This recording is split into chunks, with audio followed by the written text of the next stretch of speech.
इस समय मार्केट में एक नया फ्रॉड करने का तरीका आया है, नाम है डिजिटल अरेस्ट। ठगों ने डिजिटल अरेस्ट के जरिए देश भर के कई लोगों को करोड़ों का चूना लगाया है। लेकिन आप कहेंगे कि इस तरह की ठगी का शिकार तो गांव के लोग या अनपढ़ लोग होते हैं, हम तो पढ़े लिखे हैं। लेकिन आपकी जानकारी के लिए बता दूं कि ठगी के इस नए तरीके में पढ़े लिखे लोगों को ही निशाना बनाया जा रहा है। इन लोगों में बड़े बड़े डॉक्टर, रिटायर हो चुके अधिकारी, IIT के प्रोफेसर और उद्योगपति तक शामिल है। और अब इस लिस्ट में वर्धमान ग्रुप के चेयरपर्सन SP ओसवाल का नाम भी जुड़ गया है। इन्हें ठगों ने घंटों तक डिजिटल अरेस्ट में रखा और 7 करोड़ रुपए का चूना लगा दिया। आरोपियों ने कैसे इस खेल को अंजाम दिया और डिजिटल अरेस्ट आखिर होता क्या है, आज मैं इसी के बारे में बात करने वाला हूं। नमस्ते, मेरा नाम है आयुष और आप देख रहे हैं ABP लाइव।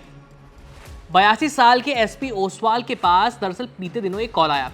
फोन उठाया तो सामने से आवाज आई, मैं CBI से बोल रहा हूं, एक पुराने केस में आपके नाम पर अरेस्ट वारंट निकाला है, आपको तत्काल डिजिटली अरेस्ट किया जाता है। फोन पर जिस तरह से ठगों ने बात की, करोड़ों की फैक्ट्री के मालिक SP ओसवाल को यकीन हो गया कि उनकी बात असली CBI अधिकारी से हो रही है। इसके बाद ठगों ने जो स्वांग रचा, उसे देखकर किसी को भी शक नहीं हो पाएगा कि ये फ्रॉड है। इन ठगों ने ED, CBI और मुंबई पुलिस तक के नाम पर फर्जी कागज तैयार कर रखे थे। यहाँ तक कि सुप्रीम कोर्ट के चीफ जस्टिस DY चंद्रचूड़ के नाम पर भी ठगों ने SP ओसवाल को डराया और बेवकूफ बनाकर 7 करोड़ रुपए ऐंठ लिए।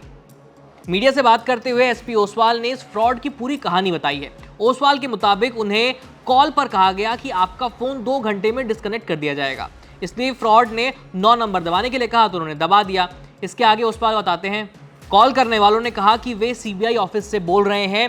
उन्होंने कहा कि आपके नाम पर कैनरा बैंक में एक अकाउंट है और इसमें वित्तीय अनियमितता हुई है और ये नरेश गोयल से जुड़ा हुआ मामला है। इस पर SP ओसवाल बोलते हैं कि उनका कैनरा बैंक पे तो कोई अकाउंट ही नहीं है और वो किसी नरेश गोयल को भी नहीं जानते।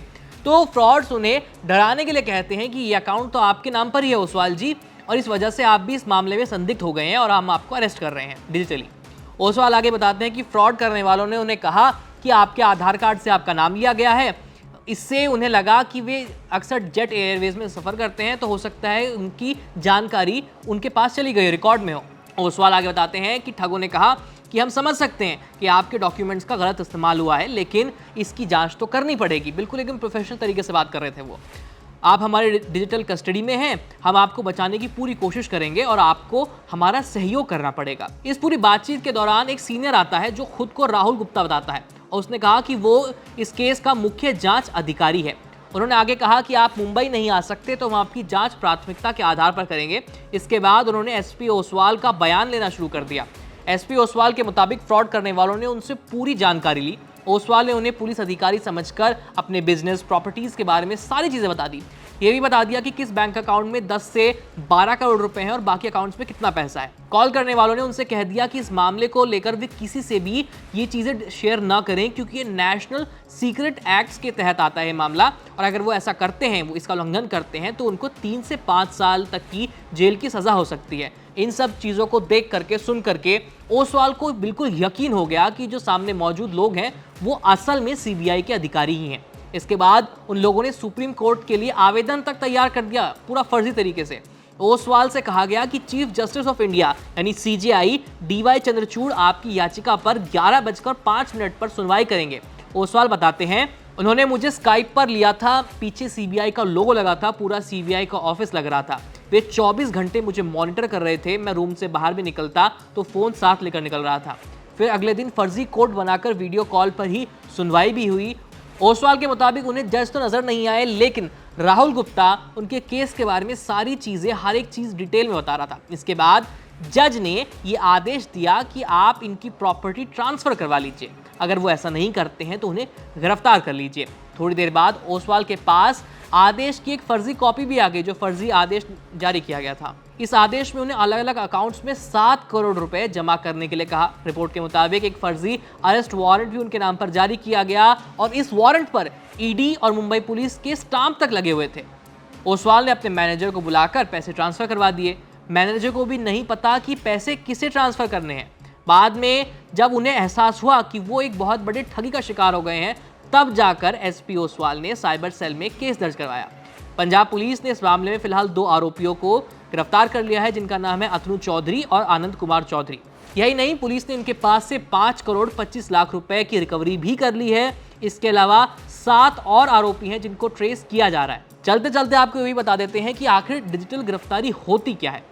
दरअसल ये एक नई तरह की धोखाधड़ी है जिसमें पीड़ित से वीडियो कॉल पर संपर्क किया जाता है, उन्हें धमकाकर या लालच देकर घंटों तक और कभी कभी तो कई दिनों तक कैमरे के सामने रखा जाता है।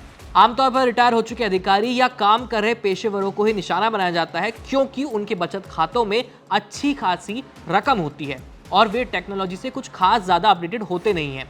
अलग अलग राज्यों की पुलिस ने कई बार एडवाइजरी जारी करके बताया है कि डिजिटल अरेस्ट और वर्चुअल अरेस्ट जैसी कोई भी चीज़ नहीं होती, ये मात्र लोगों को बेवकूफ़ बनाने का तरीका है और ठगों का एक नया पैंतरा है जिससे वो लोगों से पैसे ऐंठते हैं।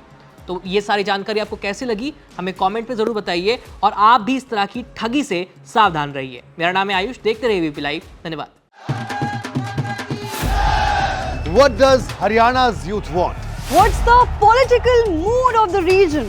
Will these assembly elections correspond to Lok Sabha election results?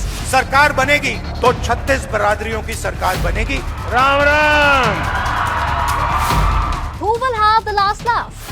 Will it be Naib Singh Saini of BJP or Bhupinder Singh Hooda from Congress? Will turn the tables this time. Haryana में मौजूद हैं हम इस वक्त। Get to know the ground reality of the Haryana elections 2024 with real-time updates in your language and your preferred platform. Only on ABP Live Election Center. Sahi information, har election.